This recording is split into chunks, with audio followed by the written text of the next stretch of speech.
अस्सलाम वालेकुम दोस्तों।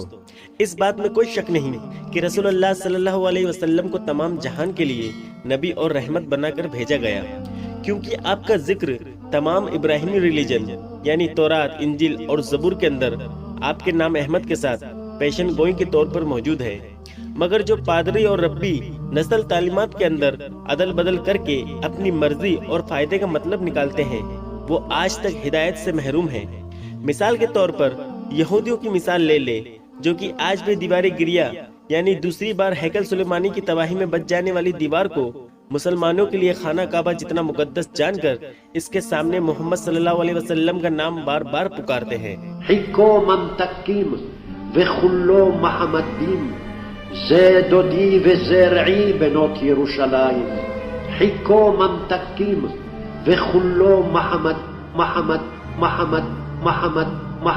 सवाल ये पैदा होता है कि जब यहूदी कौम रसूलुल्लाह सल्लल्लाहु अलैहि वसल्लम को न पैगंबर मानती है, न रसूल और न ही इनकी तालीमात पर यकीन रखती है, तो आपका नाम मुबारक बार बार इनकी मुकद्दस तरीन दीवार के सामने यूं लेने पर आखिर मजबूर क्यों है? इसे समझने के लिए आपको ये पहले जानना होगा कि ये कौम रसूलुल्लाह सल्लल्लाहु अलैहि वसल्लम की रिसालत पर आखिर यकीन क्यों नहीं रखती। दुनिया की पहली अलामत किताब तौरात रसूलुल्लाह सल्लल्लाहु अलैहि वसल्लम के पैदाइश से तकरीबन 4000 साल पहले मूसा अलैहिस्सलाम पर नाज़िल हुई, और यहूदी कौम दरअसल इब्राहिम अलैहिस्सलाम के बेटे इसाक अलैहिस्सलाम, उनके बेटे याकूब अलैहिस्सलाम और फिर उनके बेटे यहूदा की नस्ल से है। याकूब अलैहिस्सलाम का लक़ब इसराइल भी था, इसलिए इनकी औलाद को बनी इसराइल भी कहते हैं। इनके बेटे मूसा अलैहिस्सलाम थे, जिन्हें मिस्र के अंदर लोगों की हिदायत के लिए पैगंबर बनाकर भेजा गया, जबकि याकूब अलैहिस्सलाम के दूसरे बेटे यानी यूसुफ अलैहिस्सलाम के सौतेले भाई यहूदा की नस्ल से ये नस्ल आगे बढ़ी, और इसी की निस्बत से इस कौम को यहूदी कहते हैं।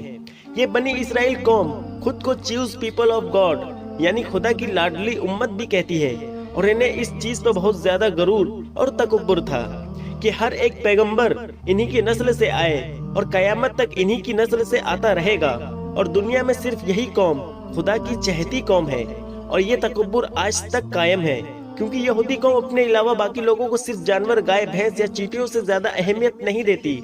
उनके मुताबिक सिर्फ यही लोग इंसान हैं जिनके हकूक हैं, क्योंकि जानवरों के तो कोई हकूक नहीं होते। मगर इनको असल तकलीफ उस वक्त पहुंची जब इनकी शरीयत या खुदा के पैगाम के अंदर, जिसमें यहूदी उलमा ने अपनी मर्जी के मुताबिक अदल बदल करके अपने ही लोगों पर जुल्म करने के लिए मुख्तलिफ किस्म के कानून बना रखे थे, अल्लाह ने इसे मंसूब करने के लिए अपने नबी और रसूल में ईसा अलैहिस्सलाम की सूरत में भेजा।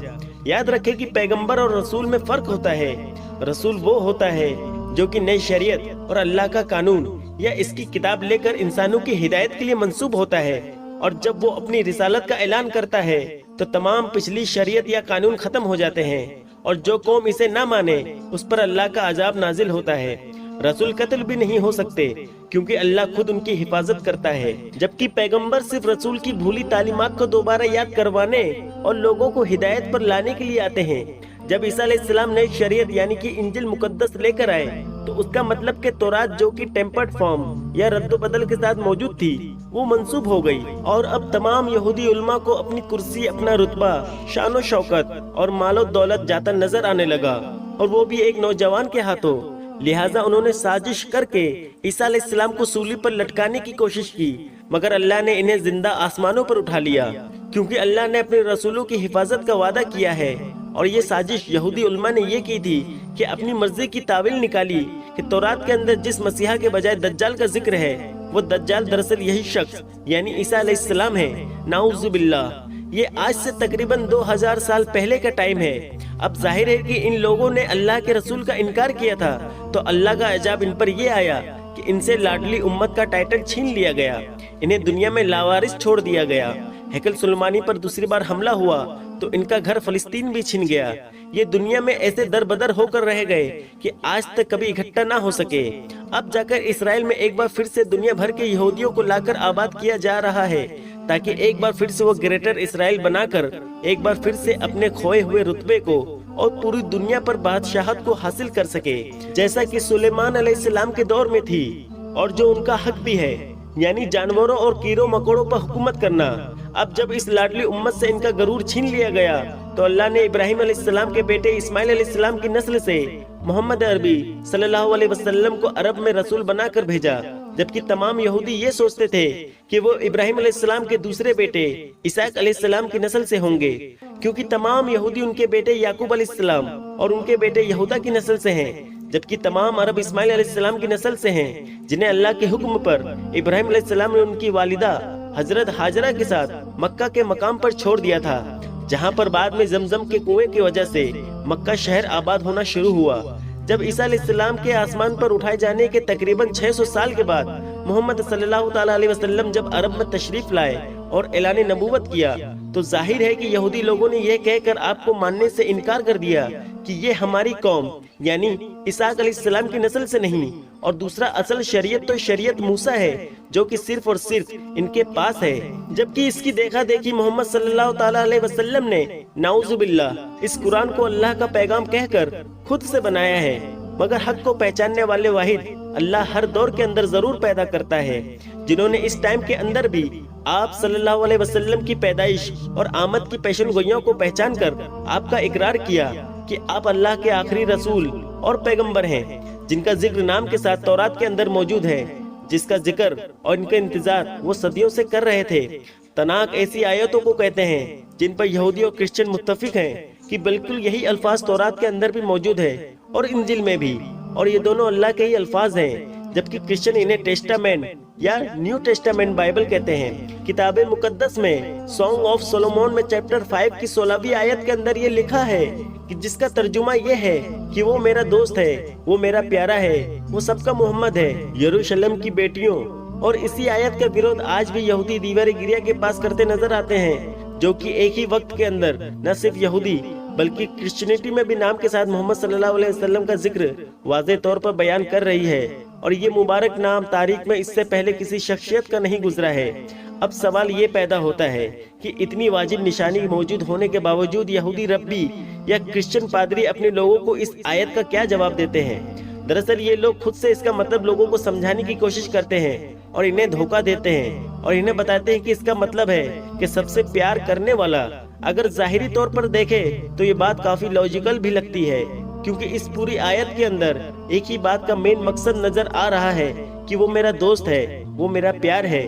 मगर सच ये है कि हमेशा इब्राहिमी जबान के अंदर किसी भी अहम और अदबी शख्सियत के नाम के साथ हमेशा एम के अल्फाज लगाए जाते हैं। और जब हम इन आयत को पढ़े तो इब्रानी जबान के अंदर यहूदी खुद मोहम्मद लफ्ज को मोहम्मद दीन के नाम से पढ़ते हैं, बिल्कुल ऐसे ही जैसे खुदा के लिए अल्लाह का इस्तेमाल करते हैं। मगर इब्रानी जबान के अंदर अदब की वजह से इसे अलोहिम पढ़ते हैं। लिहाजा साबित हुआ कि यहाँ पर मोहम्मद सल्लल्लाहु अलैहि वसल्लम का लफ्ज प्यार या शफाकत के मायनों में नहीं, बल्कि बाकायदा एक निहायत अदब वाली और मोहतरम शख्सियत की बात कर रहा है, जो कि हमारे प्यारे आका हजरत मोहम्मद सल्लल्लाहु अलैहि वसल्लम के नामे मुबारक है। यहूदी उल्मा जानते थे कि बहुत जल्द आखिरी नबी दुनिया के अंदर आने वाला है, और उनकी विलादत की निशानियों को देखकर, मिसाल के तौर पर आसमान में एक बहुत बड़े रोशन सितारे को देखकर वो समझ गए थे कि आपकी विलादत हो चुकी है। मगर वो सोचते थे कि वो नबी हमारी नस्ल से होगा, यानी ईसा अलैहिस्सलाम, और फिर उनकी यहूदी कौम से।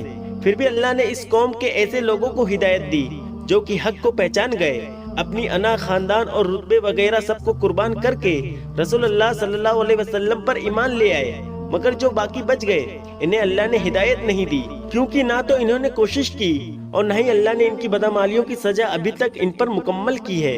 इन लोगों ने जो अंबिया किराम को कत्ल किया, वैसे ही ईसा अलैहिस्सलाम और मोहम्मद सल्लल्लाहु अलैहि वसल्लम को झुटलाया, जिसके अजाब का मजा अभी इनको चखना है। और इनकी यही सजा इन्हें खींचकर दज्जाल के पीछे खड़ा कर देगी, जिसे वो असल मसीहा समझकर इसकी फौज का हिस्सा होंगे। और इसके बाद हक को और बातिल की आखिरी जंग होगी। और अल्लाह का कानून है कि फतेह हमेशा हक की होती है, और ये उस दिन भी होगी। दोस्तों, वीडियो पसंद आने पर न सिर्फ इसे लाइक करें, बल्कि अपने दोस्तों में शेयर भी जरूर करें, और ऐसे ही वीडियोस देखने के लिए हमारे चैनल को सब्सक्राइब भी जरूर करें। मिलते हैं अगले वीडियो में, तब तक के लिए अल्लाह हाफिज।